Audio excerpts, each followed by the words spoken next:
Hello and welcome to Infamous, the audio podcast. This is Brandon, or Mutilus on Discord. This is Aaron. I go by Treffinwood on Discord. Welcome back for yet another riveting episode.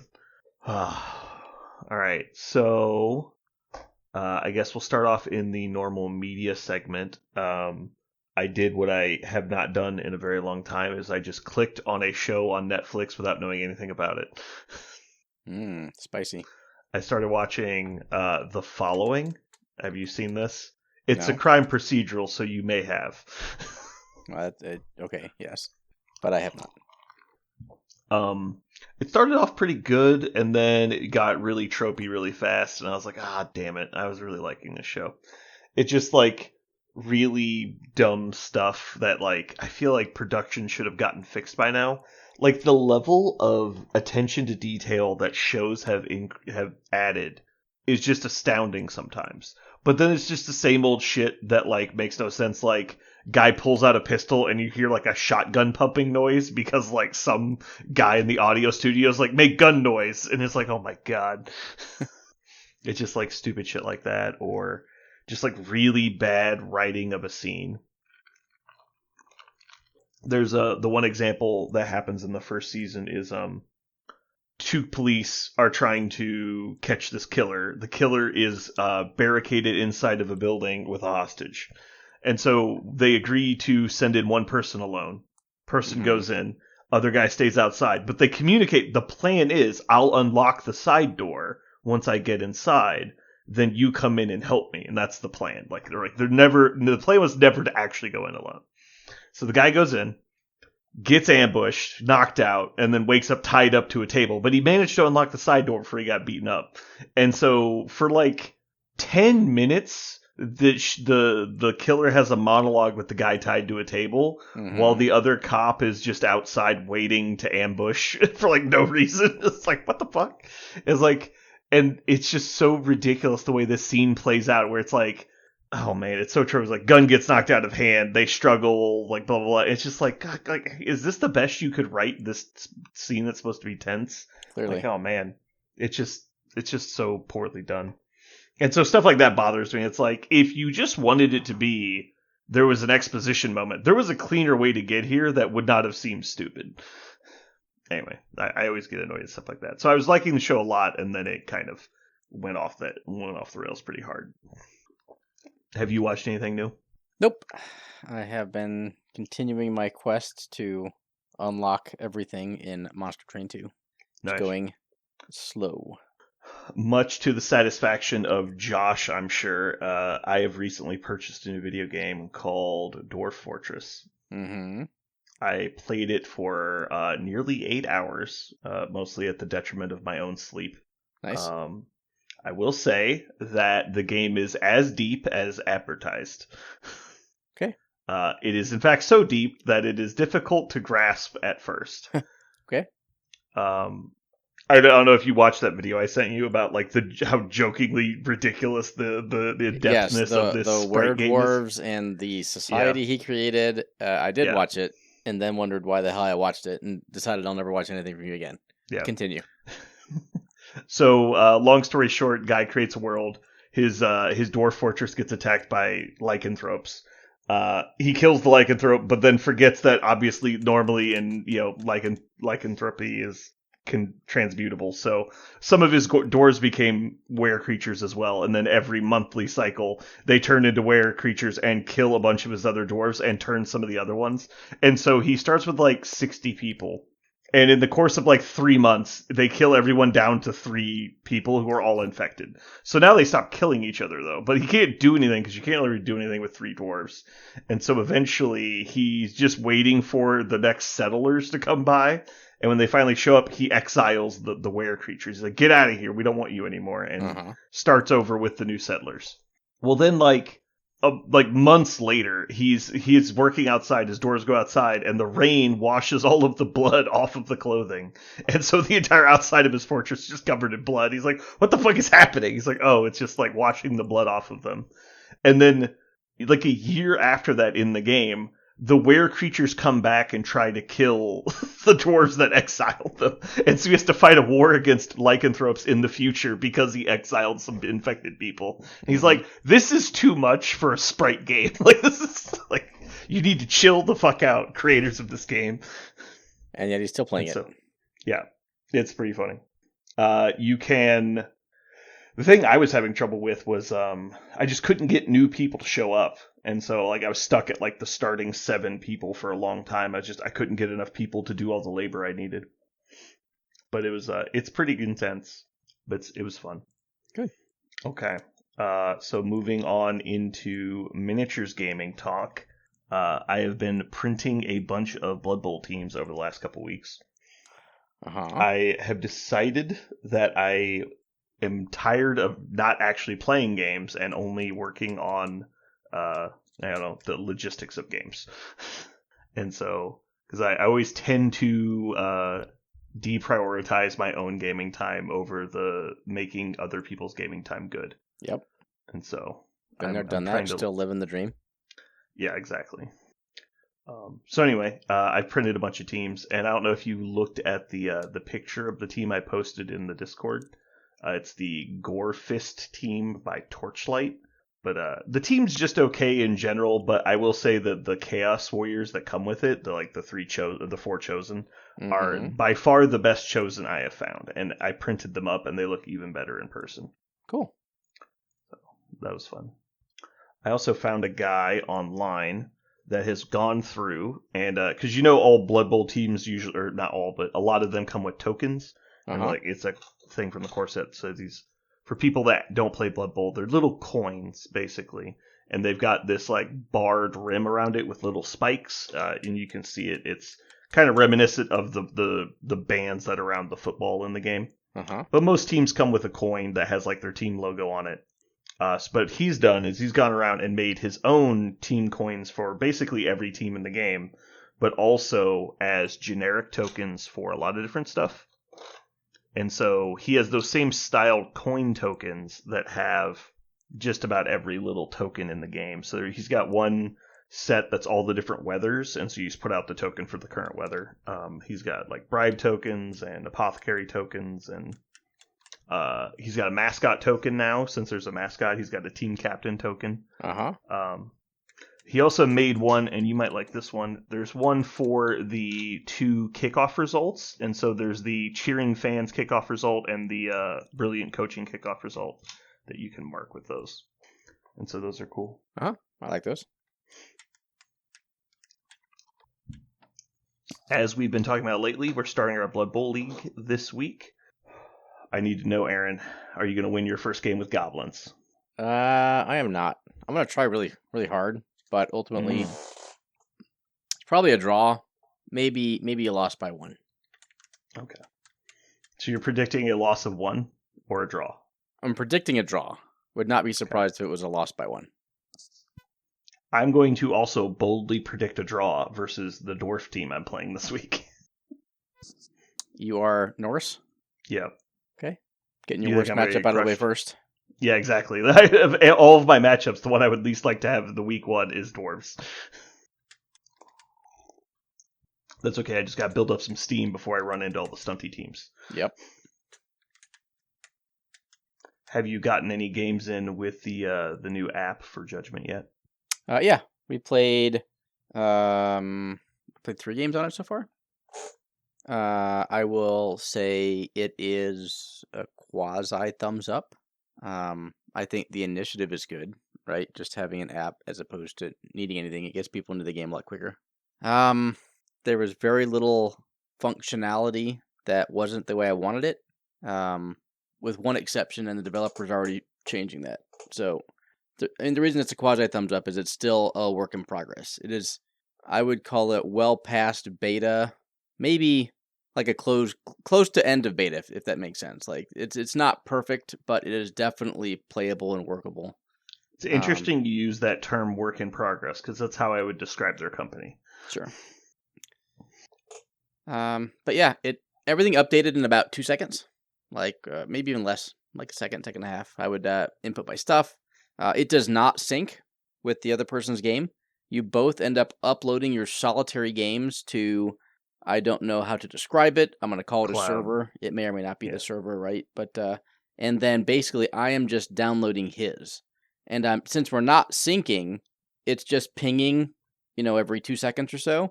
Apparently that's a significantly less drain on a battery. And then Yeah. you don't have any specific synchronization connection issues, if that makes sense. So we'll see. Again, I'm not wedded to the idea. Yeah. The devs have said that this is what you have to do if you're going to play at a major event. They have changed their mind on statements like that before, so I think the proof will be in is it actually functional? Yeah. But only hang up because I do not want to make this mandatory. I would rather this be an option. Yeah. I think it's an option most people will very quickly gravitate towards because there's really no downside. I think there are downsides. I don't think they're major downsides. But yeah. And if you are committed to wanting to do it, like I have an iPad, and it is absolutely fucking perfect on an iPad. I just set it in, landscape on a little stand, and it's extremely easy to reference. Everything's nice and big. They're implementing a side-by-side function where I can see my warband on the left side and his warband on the right side. I think it'll be actually really, really awesome to play the game that way. But if you don't want to do that, if you're like, no, I'm just gonna use my phone. I've done that too. It's functional. You just have to click back and forth on tabs to see your warband and theirs. Or if you don't want to do it at all, how does someone who's playing on an app play against someone who's not on an app? That's the interesting question. And I think as a tournament organizer, if I'm going to allow people to use the app, but not force everyone to, the only way to make that work is to tell the person who chooses not to use the app that the onus is on them to either write down and keep track of their opponent's stuff or ask. One of the two. I don't know that that's quote-unquote fair to ask that person who has been playing for 2 years, has everything that they need set up. Right now, all of a sudden, they either have to get the app or they have to, not have an easy way to reference other players' life totals. Yeah. The other option is you make the app required or illegal. Like, those are your 3 options. It's no app, everyone's on the app, or you can or can't, and if you're not, then it's on you to keep track of your opponent's stuff. So when you say it's up to me to keep track of my opponent's stuff, like I'm not allowed to ask them what the hit points of their... No, you are. You absolutely. Okay. You can ask them anything, and they need to tell you, right? Or you could, on a piece of paper, just keep track of yourself. You could be like, okay, this person is down to 13, and you could write 13 next to their... Like, you could track their health as well. So you had it in front of you, so you would never have to ask. That is an additional, burden to ask someone to do. However, I don't think it's huge for 2 reasons. One, usually when someone gets down to I'm killing them health, you know what their health is at. Yeah, it's a fairly important number that both players have been looking at / discussing. So right, and secondly, I don't think that's wrong. You were usually asking people about health anyway, depending on how they had their cards and their dice set up. Yeah, I mean, I think that's a big thing that a lot of people aren't talking about is it's so hard to look at the pictures on the cards from 4 feet away and easily discern them. Usually you're asking them to tell you anyway. Yep. And so the only difference is that I need my opponent to reach over and unlock their phone for them to tell me as opposed to just look down. Well, and like I said, if they have their phone unlocked or a tablet that is sitting there staring at them, it takes less than a second to look at your tablet and be like, oh, their health is 12.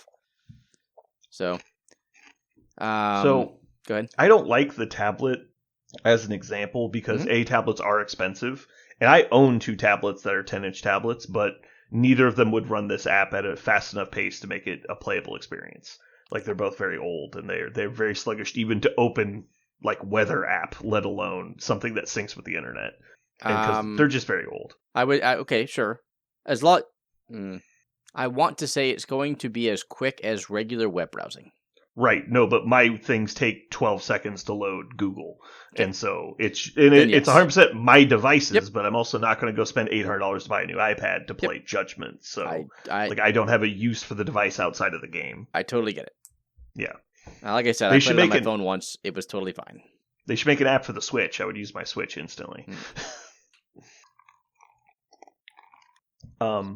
Yeah, overall, I don't hate people using the app.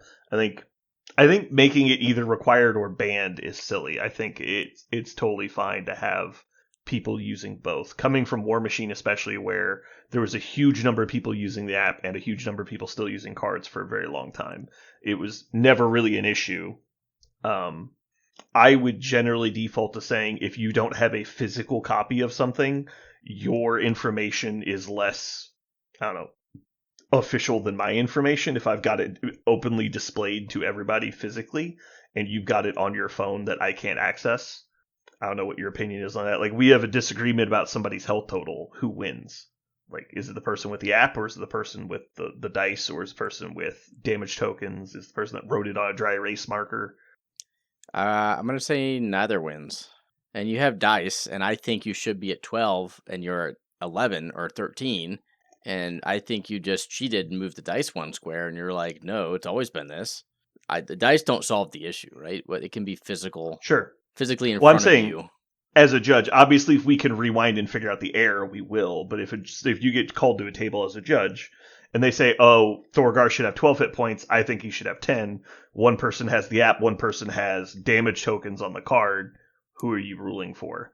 It's like they both agree. It's like we have no way to we don't know who's right, but we both think we are correct. I would tried to rule rewind in the it. favor of the person whose model it is. Okay. I would say each individual person is responsible for tracking their model, right? That, I'm responsible for tracking whether they're activated, what equipment they have, what their health total is. Now, if there's a repeated instance of someone not doing that, then that's a different question. But absent any other history, if I just come up to say, hey, I think this person's at 12, and that person says, no, I'm at 13, whoever owns that model is who I'm going to rule in favor of. Okay. Interesting. I wouldn't like that to begin with, but I don't think there's a right answer in that question. Obviously, you think that there's a difference between the app and a puck or dice. It's interesting. I just would never have thought to approach it from that perspective. I think a lot of judges would go to the recording system that they're using is the first default. And I know that's true of games like Magic. If two players disagree on their life totals, and one person has a physical copy, like a life pad that they've been writing down on, and you have a die, the person with the life pad is correct. It doesn't matter what you say. And that's even if the person with the the life pad just blatantly cheated and wrote down one less than it should have been. Well, I mean, yeah, if you're saying that he wrote down the wrong number and I'm calling a judge, that's not saying that we disagree on my life total. But you're absolutely, as the judge, you get to the table and there are two people who disagree on your life total. Yeah, but that's not the same argument, right? I think me saying that I watched you mark down 2 instead of 3, and I cast Lightning Bolt, which is 3. You marked the wrong amount. That's not the question. Sure, if you can rewind to a state at which players agree, and then fast forward the game to its current state. Yeah, then it's irrelevant because you get have to a correct answer, right? The issue is what happens when two people get so flustered that like they absolutely cannot rewind to a state of agreement. Right. And it's not necessarily fluster. It's just they're at a point where they can no longer track history, right? Yeah. And so I just can tell you from all of the different games that we run at the store and all the judges we interact with, that is the way that a lot of companies do it, is physical trumps digital. If you have a physical recorder, it's going to trump especially a dexterity-based recorder like a die versus a life pad that you write down with a pencil. They're always going to rule in favor of the person with a written track, which is why all the high-level Magic players use life pads and not a digital app or not a die. Yep. They all use that because they know they'll never get fucked over. And it was a similar thing for War Machine for a long time, is the rule on the app was if at any time you couldn't recover the War Room state of data for the game, you lost the game. Like, it was just over and you lose because you no longer have a track of your game state. Yep. I mean, that is absolutely correct because that was your game state. Right. Now, admittedly, there's a lot of times where it's like all of my stuff that is either fully healthy or dead. It doesn't really matter what my life tracker stuff was. Sure. I mean, I don't envision this being a huge problem, but... I don't either. But I do think that there's going to be a big difference between playing games locally at the shop and playing at a convention where you're, limited on data. And, like, for example, I couldn't even get the Adepticon website to pull up at most of my tournaments, let alone use an app that requires internet. That will be an interesting bridge that the TOs and organizers at Adepticon can cross. Yeah. And we're getting luckily to a point in technology now that they can have like dedicated hotspots where the TO can have a hotspot running supplied by the venue and give everybody out the password for it. But again, that's way more bullshit that I want to jump through than me just having fucking dials. Like, I'll have clicky dials and I'm going to play my game. And if you have a problem with that, I won't play with you, is kind of my mental state. But I'm glad you guys have been having fun with it so far. I was watching Parker's game, and it looked like the app was updating with his opponent within 10 seconds usually, which isn't too bad. Yep. Have you looked at the pairings this week at overall for the Blood Bowl League, or just yours? Just mine. Would you like to do a total prediction for week 1? Oh, absolutely. Here, I'm going to write down. So we have... And we're totally going to put $5 on the line. Oh, okay. I will gladly let you put $5 on the line. Wuss. What? Well, if you're going to make a prediction. I didn't say I was going to make a prediction. I asked you if you were going to make a prediction. Oh, I thought we were making predictions. Oh, no, I was going to let you do it. Oh, okay. Sure. If we were going to do it that way, then it would need to be... we both secretly do predictions, and so that, or else whoever goes second would just be able to hedge. Well, that sounds like horrible podcasting. I agree.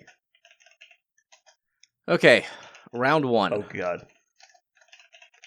Are we ready? I didn't realize it was gnomes versus halfling. Yeah. All right, so we have goblins versus Skaven. 2-1 Skaven over goblins. Okay, so 1-2 you mean? Sure, 1v2. Okay. All right, 1-2 goblins versus Skaven. Dark elves versus snotlings. 3-0. Oof. What about those pump wagons, though? They're going to kill all the elves. Is that what I said? All right. Norse versus dwarves. 1-1. Finally, gnomes versus halflings. The age-old matchup of gnomes versus halflings. 2-2. Wow. 2-2. Yeah, I guess that makes sense as I think about it. All right, so let's do... So we can do the amount you're off by, each score, and then the total differential you're off by as well. Although that'd probably be the same number. Well, they're all going to be 0, so... Oh, yeah, that's true. And then, so it's basically golf. You're trying to get the lowest score possible. Interesting. Okay, so assuming that this doesn't go terribly and we want to do a season 2, because I think this is a pretty good format. I didn't do a lot of research for what other people do for like number of weeks and everything. But assuming we do this again and we expand it to, let's say, 12 people, how do you handle the pairings? Do you just do not everyone's going to play each other? 12 people? Mm-hmm. You do 4 divisions of 3, I guess. I would just do one division of 12, round robin it all. I think the divisions really help with the weekly schedule, though, for like who you're going to play and how you can get your games in. Because I divided up the divisions based on who's available when. Sure. That is definitely a consideration.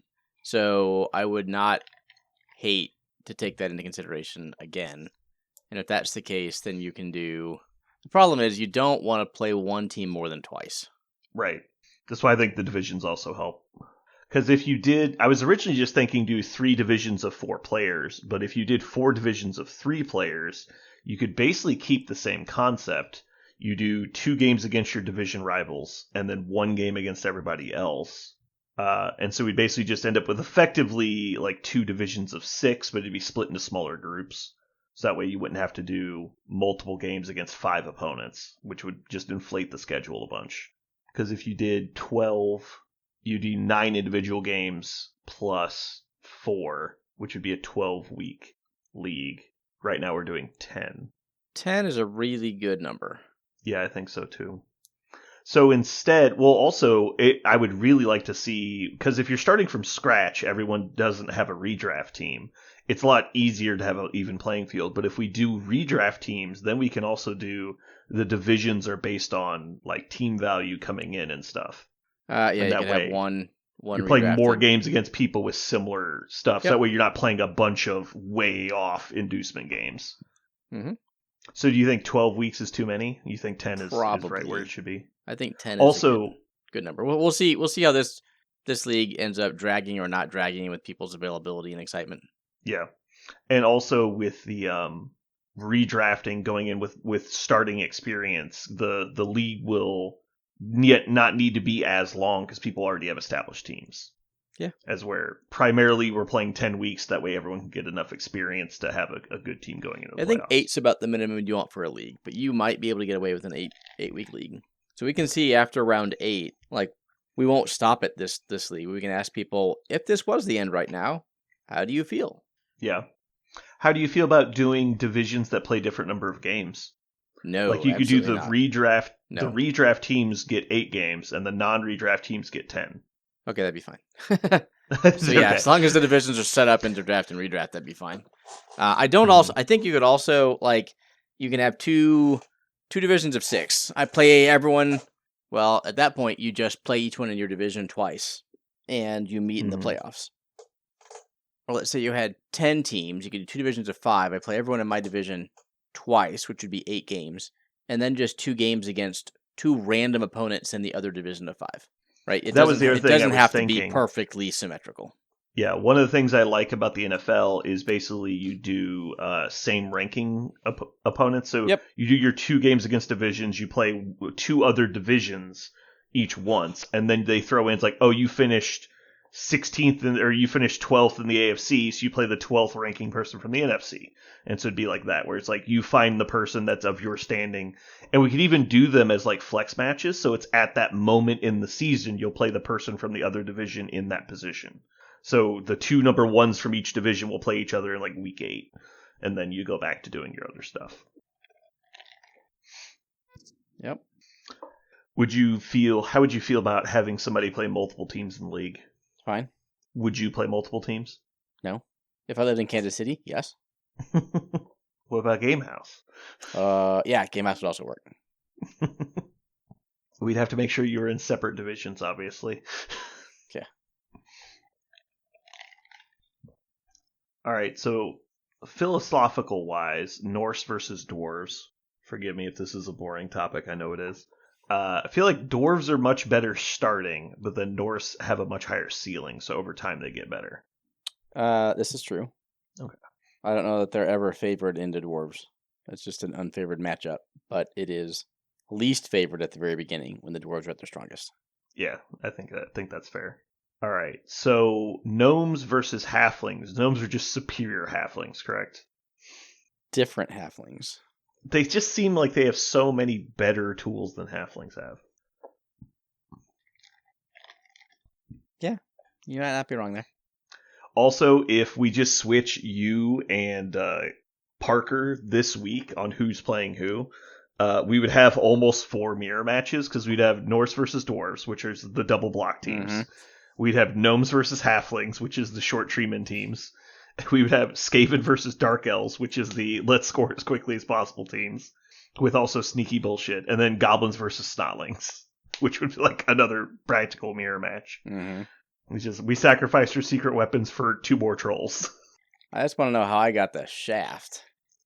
50% of the league is playing stunties. I play 1 stunty in the first 5 rounds. I'm just going to get my shit pushed in. You play the exact number of games versus a stunty team as every other stunty team does. Which is apparently not very many. Hey, are you claiming that I gave us anti-favoritism to make sure we both had hard matchups in the first week? I might be. Yeah. Which, by the way, I had never made a complex seasonal schedule in advance before. It's incredibly easy to figure out who's going to play who. Mm-hmm. Scheduling those games is the hard part.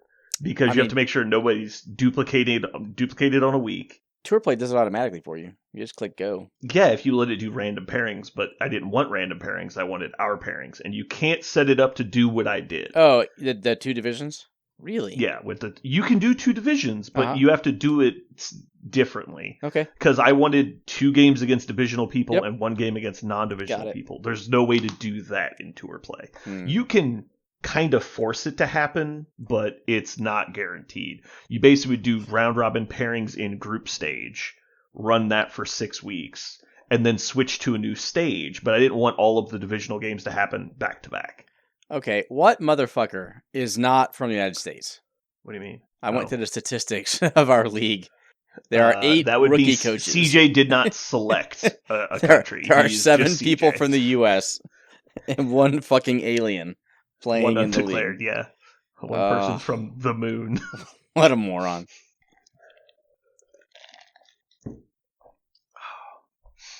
Did you see Josh copied CJ's team as much as he could? No. So he also did a GG team because that's what CJ did. And so the dwarves and the gnomes are both GG teams. Got it. We also have 2 KKs. We have the Kogath Krakens and the Kansas City Sewer Kings. Well, I'm sorry. Mine is by far the best name of the 8. And that is the worst name. That is not the worst name by something I far. can normally make a claim to. I'm going to be honest. I actually think the 2 best names are between Tyler and Ryan. The Snotling Booger Eaters and the Halfling Pie Rats. Not the pirates, the pie rats. Okay, Tyler's is pretty good. I mean, Snotling Booger Eaters or whatever. Yeah, it's whatever. I think Swoop Dog was dumb. What? What goblin would ever say Swoop Dog? Every goblin on my team. We're a bunch of hip hop motherfuckers. I bet. Yeah, that's got to be it. All right, here I'm just gonna pull up your team. It probably helps if I go to the right. People are gonna ask, "How are you gonna win this game?" Swoop Dog. Yeah, apparently. That's what we're gonna do. I do want to see you win the league with like 37 one-turn touchdowns in games. We're gonna see what happens. Fuck this rule. Swoop is busted. I'm saying it now. Okay. I think it's less broken than the way we thought it worked, but it's still very broken. Okay.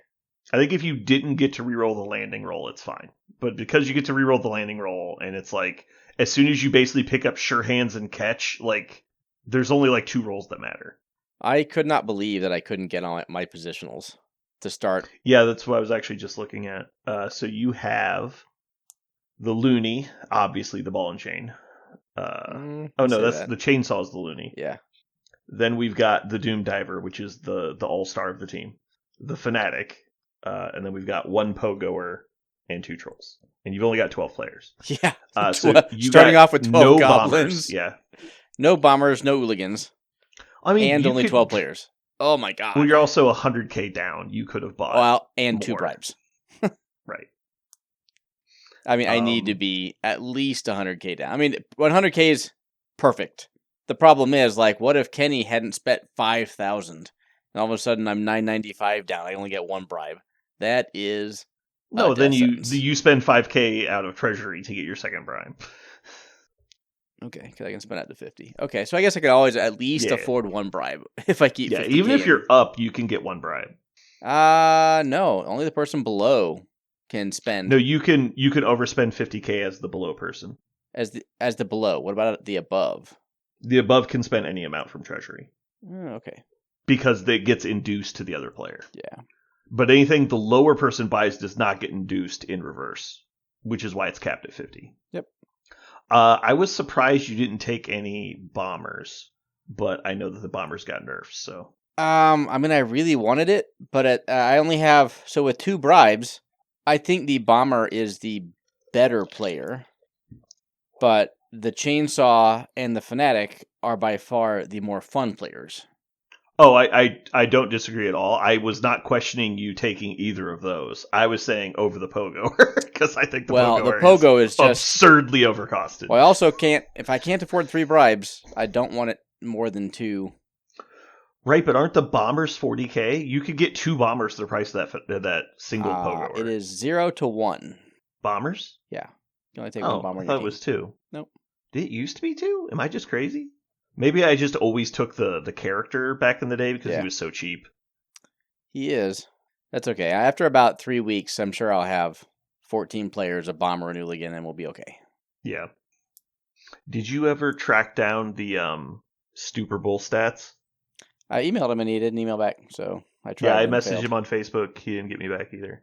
Okay, so It's a big secret. apparently. Or he died. Hopefully he didn't die. That's a big hope. Alrighty, let's go ahead and jump into Mojo World for this week. In honor of whatever I happen to be watching this week, we're going to do Kevin Bacon movies. Kevin Bacon is the lead in the following show I'm watching. Nice. All right. There is... Oh, I'm on the wrong website. That would be why I can't find it.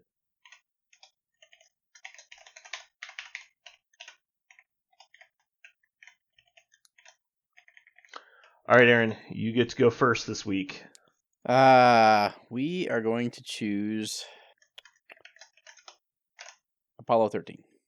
Yeah, I thought you were going to take that. Okay. Strong pick. Well,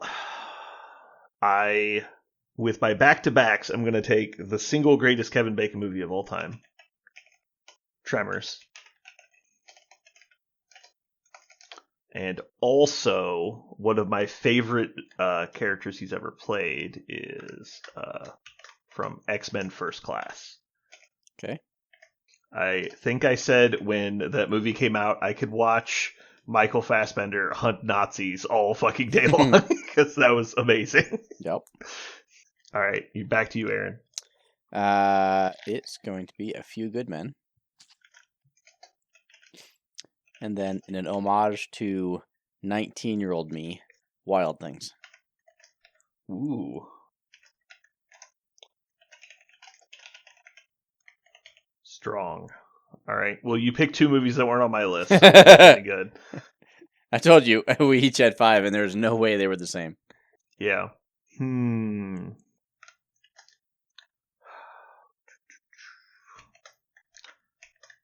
This is definitely the wrong choice, but I'm going to go with like 14-year-old me's pick, Hollow Man. Have not seen it. I remember when the movie came out, I was like, this is a weird movie. And then I didn't know that obviously there's an old vintage, monster movie of The Invisible Man or whatever. So I was like, oh, this is clearly what they were doing. Anyway, honorable mention to both JFK and Flatliners. I had Sleepers and The River Wild. Nice. Yeah, we really had zero overlap on our 5. Yeah. No, I had Apollo 13. Okay, you had Apollo. 13. Okay, yeah. Okay. I would have gladly swapped Hollow Man for Apollo 13. Cool. Alrighty. Do you have anything else for us today, Aaron? No, nothing today. Cool. My goal was to have my Blood Bowl team painted for the league. It's not going to be painted. It's not even close. It's going to be very far away from painted. Hopefully I'll have it finished before the league is over, though. I spent way too much time making trophies. But I think the trophies look good, so that's okay. They do. I had a feeling as soon as I put them in the case, people are going to start asking me about making trophies, which is okay. Alrighty. Well, thanks for tuning in, everybody. Hopefully you had a good time. This has been Brandon. And Aaron. And you've just listened to Kevin Bacon.